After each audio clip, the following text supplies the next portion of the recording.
Hello everyone, my name is Anas and welcome to my channel special education expert. और आज हम जानेंगे Wilson's disease के बारे में। ये भी एक कारण माना जाता है इंटेलेक्चुअल डिसेबिलिटी का। तो हमें सिर्फ इतना जानना है कि इसकी वजह से बच्चा आईडी कैसे होता है। तो विल्सन्स डिसीज़ के बारे में जो सबसे पहले बताया था वो डॉक्टर विल्सन्स ने ही बताया था 1912 में कि ये एक कंडीशन होती है, एक बीमारी होती है जिसकी वजह से कहीं ना कहीं ब्रेन भी डैमेज होता है और बच्चा इंटेलेक्चुअली डिसेबल भी हो जाता है, ऐसा माना जाता है आज के समय में। तो जो डॉक्टर विल्सन्स थे इन्होंने बताया था कि हमारी बॉडी के अंदर कॉपर बनता है और वो कॉपर बनता है, टूटता है और निकलता भी है। तो हमारी बॉडी का काम वेस्ट मटेरियल को बाहर निकालना होता है।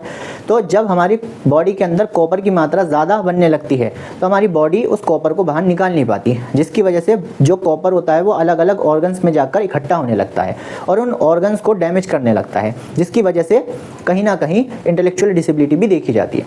जैसे मान लीजिए कि जो कॉपर है वो ज़्यादा बनने लगा तो वो कहीं ना कहीं वो कॉपर की मात्रा जो ज़्यादा बनी है वो ब्रेन में जाके इकट्ठा हो गया। वो कॉपर जो ज़्यादा बना है तो ब्रेन में जाकर जब इकट्ठा हो जाता है वो कॉपर, तो वो ब्रेन को डैमेज करता है, जिसकी वजह से ब्रेन का नुकसान होता है और इंटेलेक्चुअल फंक्शनिंग डाउन होती है और कॉग्निशन पे भी असर पड़ता है, जिसकी वजह से बच्चा इंटेलेक्चुअली डिसेबल हो जाता है, बच्चा आईडी देखने को मिलता है। यही नहीं, सिर्फ ब्रेन को ही डैमेज नहीं करता। जब कॉपर की मात्रा शरीर के अंदर ज़्यादा बनती है तो ये सिर्फ ब्रेन को ही डैमेज नहीं करता, ये लीवर को भी, आइस को भी, इन अदर्स पार्ट्स को भी, ऑर्गन्स को भी डैमेज करता है बॉडी के।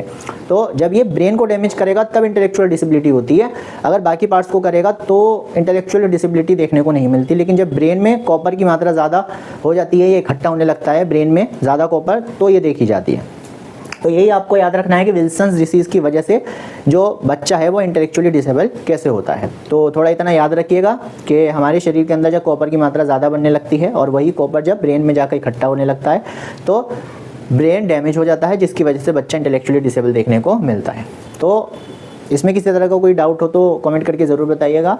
मिलता है नेक्स्ट वीडियो में, जब तक के लिए टेक केयर, गुड बाय।